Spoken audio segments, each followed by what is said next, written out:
The young diplomat's hands trembled as he held the parchment that would seal his fate. Around him, the marble halls of the Medici palace echoed with whispered conversations and the soft rustle of silk robes. He had spoken too freely at yesterday's council meeting, revealing information that was never meant to leave those chambers. Now, as he watched the guards approach with determined steps, he understood with crystalline clarity what Niccolò Machiavelli had meant when he wrote about the dangerous power of words. Machiavelli, that keen observer of human nature and political machination, understood better than most that speech could be both sword and noose. In his years serving the Florentine Republic and observing the rise and fall of princes, he witnessed countless individuals destroy themselves not through action, but through the simple act of speaking at the wrong moment, to the wrong person, or about the wrong subject. His advice on when silence becomes not just golden but essential for survival remains as relevant today as it was in the treacherous courts of Renaissance Italy. The architecture of dangerous speech in the bustling marketplace of 16th-century Florence, a merchant named Antonio learned this lesson too late. He had built his fortune through careful trade relationships and strategic alliances, but a single conversation over wine would unravel decades of work. The evening had started pleasantly enough. Antonio found himself dining with a group of fellow traders, including a newcomer to the city who seemed genuinely interested in local business practices. As the wine flowed and inhibitions lowered, Antonio began sharing intimate details about his suppliers, their weaknesses, and the precise margins that made his business profitable. The newcomer listened with rapt attention, asking thoughtful questions that encouraged Antonio to reveal even more. By the end of the evening, Antonio had essentially provided a complete blueprint for undermining his entire operation. Within months, he discovered that his dinner companion had been a scout for a rival trading house. Every piece of information Antonio had so freely shared was used to systematically destroy his business relationships and steal his most profitable contracts. This scenario illustrates the first dangerous situation where speaking ruins you, revealing strategic information to unverified listeners. Machiavelli observed that successful leaders and merchants shared a common trait: they understood that information was power, and power carelessly distributed was power lost forever. In his analysis of various princes and their downfalls, he noted how often destruction came not from military defeat or financial ruin, but from secrets carelessly shared with those who would use them as weapons. The second perilous situation emerges when individuals speak out of anger or wounded pride. In the court of Cesare Borgia, Machiavelli witnessed a perfect example of this principle. A minor lord, feeling slighted by what he perceived as insufficient recognition for his military contributions, chose to voice his grievances publicly during a feast. He spoke eloquently about his sacrifices, his loyalty, and his expectation of greater rewards. His words were passionate, heartfelt, and completely self-destructive. Borgia, known for his calculating nature, listened to every word with apparent sympathy. But those who understood the Duke's character recognized the dangerous glint in his eyes. Within days, the complaining lord found himself assigned to an impossibly dangerous military expedition from which he would never return. His moment of emotional honesty had revealed him as a potential source of future discontent, someone who might inspire others to question Borgia's generosity or leadership. Machiavelli drew from this observation a crucial lesson: emotional speech, particularly when born from negative feelings, provides enemies with invaluable intelligence about your vulnerabilities, expectations, and potential breaking points. The wise leader learns to transform frustration into private reflection and anger into strategic planning, never allowing emotion to override the careful consideration of consequences. The seduction of truth-telling. The third situation where speech becomes dangerous involves the temptation to speak truth to power when that power is neither ready nor willing to hear it. In the papal courts, Machiavelli observed countless advisors destroy their careers by offering unwelcome honesty to rulers who preferred comfortable lies. One particular incident involved a cardinal's secretary who, during a private audience, attempted to warn Pope Alexander VI about the growing resentment his nepotistic policies were creating among the faithful. The secretary believed his loyalty and insider knowledge gave him both the right and responsibility to speak frankly. He carefully documented his concerns, presented them with supporting evidence, and delivered his warnings with respectful but unmistakable clarity. The Pope listened politely, thanked him for his dedication, and, within a week, the secretary found himself transferred to a remote monastery where his truth-telling could no longer disturb papal peace of mind. This example illuminates a fundamental aspect of Machiavellian wisdom: the relationship between truth and timing. Truth itself is neither good nor evil, it is a tool that can build or destroy depending on when, how, and to whom it is presented. The secretary's mistake was not in identifying real problems but in failing to recognize that his audience was not prepared to receive solutions that would require acknowledging personal failure or changing deeply established patterns of behavior. Machiavelli would have counseled a different approach. Rather than presenting truth as an uncomfortable confrontation, the wise advisor learns to present it as an opportunity for the ruler to demonstrate wisdom and foresight. Instead of saying your policies are creating dangerous resentment, the skilled communicator might say, I've identified an opportunity for your holiness to demonstrate unprecedented political acumen by addressing some concerns before they become serious problems. The truth remains the same, but its presentation transforms it from a threat to the ruler's ego into an enhancement of their reputation for wisdom. The fourth dangerous speaking situation involves the disclosure of future intentions or plans. In the shifting alliances of Italian city-states, Machiavelli repeatedly observed how premature revelation of strategic intentions provided enemies with the exact information needed to prepare countermeasures. A duke planning to expand his territory might share his intentions with allies to gauge support, only to discover that those same allies had used the advanced knowledge to forge defensive pacts with his intended targets. One particularly instructive case involved the Duke of Urbino, who confided his military plans to what he believed was a trusted circle of supporters. His intention was to build confidence and ensure coordinated action, but the result was that every aspect of his strategy became known to his enemies before he could implement it. When he finally moved to execute his plans, he found his opponents perfectly prepared with countermeasures that neutralized every advantage he had hoped to achieve. Machiavelli extracted from such examples a principle that modern strategists would recognize: the value of information diminishes rapidly once it is shared, and strategic advantage often depends on maintaining superior knowledge rather than superior resources. The wise leader learns to reveal intentions only when revelation itself becomes a strategic tool, such as when the knowledge that you are prepared to act serves as sufficient deterrent to prevent the need for action. The poison of complaint and criticism. The fifth situation where speech becomes self-destructive involves public criticism or complaint about one's circumstances, superiors, or environment. Machiavelli noticed that individuals who made habitual complaints, even about legitimate grievances, gradually transformed themselves into sources of negativity that others would naturally seek to avoid or eliminate. In the competitive environment of Renaissance politics, being perceived as a chronic complainer was often a death sentence for career advancement and, sometimes, for life itself. Consider the case of a talented administrator in the Florentine government who possessed exceptional skills in financial management and administrative organization. His competence was undeniable, but he had developed a habit of expressing frustration about inefficiencies he observed in government operations. His complaints were factually accurate and often accompanied by practical suggestions for improvement, yet over time, his superiors began to view him as a source of problems rather than solutions.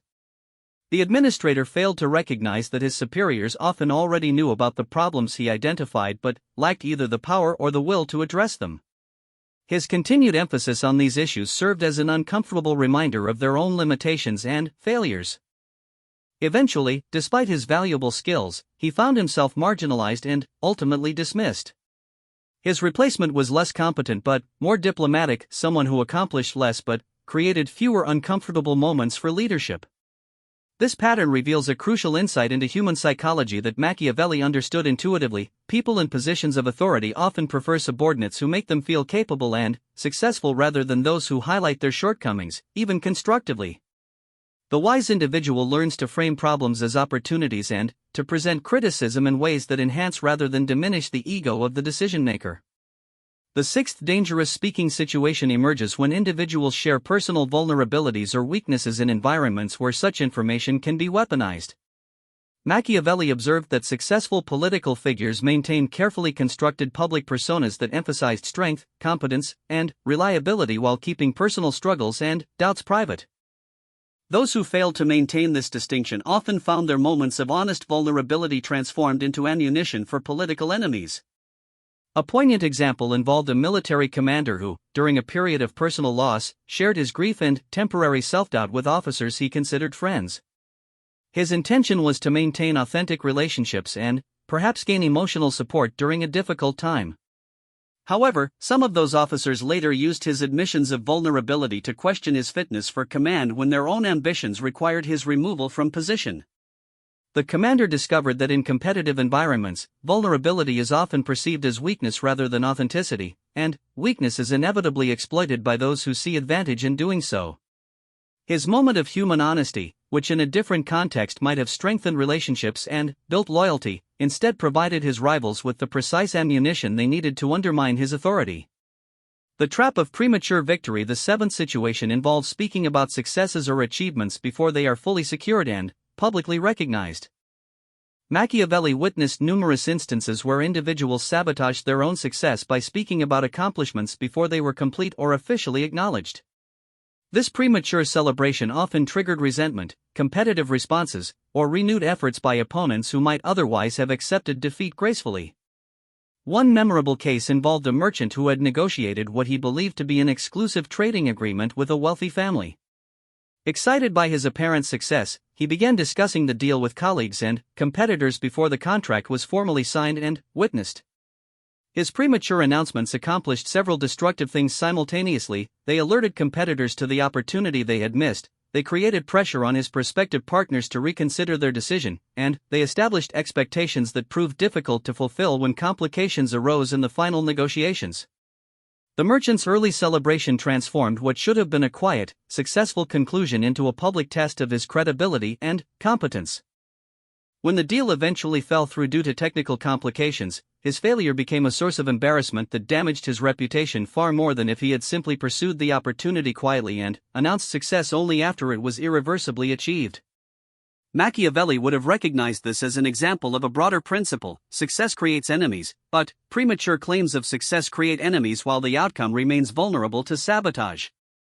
The wise individual learns to maintain modest expectations publicly while pursuing ambitious goals privately, revealing the full extent of their success only when it becomes impossible to reverse or undermine. The eighth dangerous speaking situation occurs when individuals inadvertently reveal information about allies, associates, or partners that those people would prefer to keep private. Even when such revelations are made without malicious intent, they can destroy trust and create lasting enmity that undermines future cooperation. Machiavelli understood that successful political and business relationships required mutual confidence that shared information would remain appropriately protected. A banking house in Florence learned this lesson when one of their junior partners, attempting to build credibility during negotiations with a potential client, mentioned specific details about the financial situations of other clients. His intention was to demonstrate the bank's experience with similar situations and establish confidence in their expertise. However, his casual references to other people's private financial information immediately raised questions about how carefully the bank protected confidential information. Word of the partner's indiscretion spread quickly through Florence's tight-knit financial community. Existing clients began questioning whether their own private information was being shared in similar conversations. Potential clients decided to work with institutions that demonstrated better discretion. The banking house's reputation for trustworthiness, built over generations, suffered damage that took years to repair, all because one partner had spoken carelessly about matters that should have remained confidential. The illusion of safe audiences. The ninth situation where speech becomes dangerous involves the assumption that certain audiences are inherently safe for honest expression. Machiavelli observed that many political downfalls began when individuals made the fatal error of believing that family members, close friends, or longtime associates could be trusted with information that would be dangerous if revealed to others. The reality of human nature, with its capacity for changing loyalties, personal ambition, and moral compromise, made such assumptions consistently dangerous. One of the most tragic examples Machiavelli recorded involved a minor noble who confided his political ambitions to his brother-in-law, including detailed plans for gaining influence through strategic marriages and carefully orchestrated public positions on controversial issues. The noble believed that family bonds and years of mutual trust made his brother-in-law a completely safe confidant for such sensitive information. However, the brother-in-law faced his own financial pressures and political vulnerabilities. When approached by the noble's rivals and offered substantial rewards for information about his plans, the familial loyalty proved insufficient protection against immediate self-interest. The brother-in-law provided detailed intelligence about the noble's strategies, relationships, and intended timing, allowing opponents to prepare countermeasures that effectively destroyed any possibility of success. The noble's downfall came not from the strength of his enemies but from his failure to recognize that even the closest personal relationships exist within broader contexts of pressure, opportunity, and competing loyalties. Machiavelli would have counseled that truly sensitive information should be shared with others only when absolutely necessary, and, even then, only with those who have clear, strong incentives to protect rather than exploit that knowledge. The 10th and, perhaps most insidious situation occurs when individuals speak from a desire to appear knowledgeable, important, or well-connected. This motivation leads people to share information, express opinions, or make claims that serve no strategic purpose other than enhancing their perceived status in the moment. Such speech often provides others with valuable intelligence while creating expectations or commitments that prove difficult to fulfill. Machiavelli observed this pattern repeatedly in the social gatherings that were central to Renaissance political life. Individuals would share insider information, hint at special relationships with powerful figures, or make predictions about future events simply to appear sophisticated and well-informed. These moments of status-seeking often provided rivals and competitors with precisely the intelligence they needed to gain advantages or create problems for the speaker. A court advisor discovered this principle when he attempted to impress a group of visiting dignitaries by hinting at his influence over certain political decisions and his advanced knowledge of policy changes. His comments were designed to enhance his reputation and possibly create opportunities for future collaboration with the visitors. Instead, his hints were carefully noted and later used by rivals who presented evidence to his superiors that he was either exceeding his authority or revealing confidential information inappropriately. The advisor found himself in the impossible position of either admitting that his claims were exaggerated, thus revealing himself as a braggart, or defending their accuracy, thus confirming that he had violated confidentiality. Either path led to a loss of credibility and position. His attempt to appear more important and influential than he actually was had created vulnerabilities that his enemies could exploit regardless of how he chose to respond to their accusations. The master's final lesson, as Machiavelli reflected on these patterns throughout his career observing political life, he developed a sophisticated understanding of speech as both tool and weapon. His ultimate advice was not simply to remain silent. He recognized that communication was essential for building relationships, advancing interests, and achieving goals.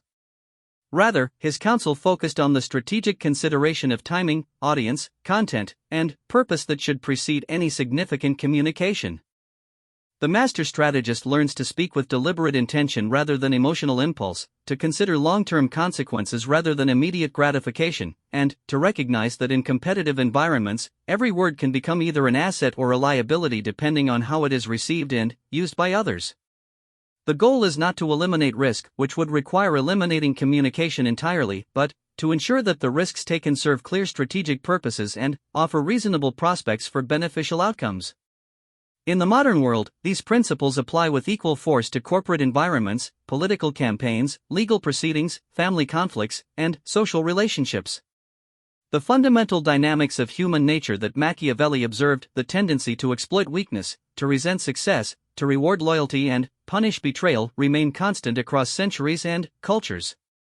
The wise individual learns to navigate these dynamics consciously rather than becoming their unwitting victim. The young diplomat who began this account eventually learned to apply these lessons. After his initial mistake taught him the cost of careless speech, he developed new habits of careful consideration before speaking. He learned to distinguish between audiences that were safe for honest expression and those that required diplomatic communication. He practiced presenting uncomfortable truths in ways that enhanced rather than threatened the ego of decision-makers. Most importantly, he learned to recognize the difference between speaking to achieve specific strategic objectives and speaking simply to satisfy emotional needs or to appear impressive to others. Years later, he would become known for his exceptional diplomatic skills and his ability to navigate complex political situations without creating unnecessary enemies or revealing important information inappropriately. His transformation from a careless young man who destroyed opportunities through impulsive speech into a sophisticated communicator who advanced his interests through strategic conversation demonstrated that Machiavelli's insights could be learned and applied successfully by those willing to discipline their natural impulses and consider the broader implications of their words. The essential wisdom remains as relevant today as it was in Renaissance Italy. In a world where information is power and words can be weapons, survival and success often depend not on what you know or what you can do, but on what you choose to say, when you choose to say it, and to whom you choose to say it. The individual who masters these choices gains significant advantages over those who speak without such consideration, while those who ignore these principles often find that their words become the primary instruments of their own destruction. In the final analysis, Machiavelli's dark advice about speech reflects a deeper understanding of human nature and social dynamics. His observations remind us that effective communication in competitive environments requires not just honesty and authenticity, but also wisdom, timing, and strategic thinking. The goal is not to become manipulative or deceptive, but to become conscious of the power of words and to use that power in service of legitimate objectives rather than allowing it to serve the objectives of others who may not have our best interests at heart. The merchant Antonio, the cardinal's secretary, the Duke of Urbino, the Florentine administrator, the military commander, the banking partner, the minor noble, and the court advisor all learned these lessons too late. Their experiences serve as cautionary tales that illustrate the practical importance of Machiavellian wisdom about strategic communication. For those willing to learn from their mistakes rather than repeat them, these examples provide valuable guidance for navigating the complex social and professional environments that define modern life. The path forward requires neither cynical mistrust of all human relationships nor complete silence in the face of important issues. Instead, it demands the development of sophisticated judgment about when, how, and to whom important communications should be made. This skill, like others, improves with practice and conscious attention. Those who develop it find that they can maintain authentic relationships while protecting their legitimate interests, contribute meaningfully to important conversations while avoiding unnecessary risks, and advance their goals through strategic communication rather than becoming victims of their own careless words. In the end, Machiavelli's advice about dangerous speech serves not to limit human expression but to make it more effective and less self-destructive. By understanding the situations where words become weapons against their speakers, individuals can learn to communicate in ways that build rather than undermine their long-term interests, that strengthen rather than weaken their important relationships, and that advance their goals rather than providing ammunition to their competitors and enemies. The fundamental truth remains, in a world where power dynamics shape human relationships and where individual success often comes at the expense of others' opportunities, the conscious, strategic use of communication becomes an essential skill for anyone seeking to build a secure and prosperous life. Those who master this skill gain significant advantages, while those who ignore it often find that their own words become the primary source of their difficulties and disappointments. The wise individual learns from Machiavelli not to become silent, but to become strategic, not to avoid all communication risks, but to ensure that the risks taken serve clear purposes and offer reasonable prospects for beneficial outcomes. In this approach lies the path to both authentic self-expression and practical success in the complex social environments that define human experience across all historical periods and cultural contexts.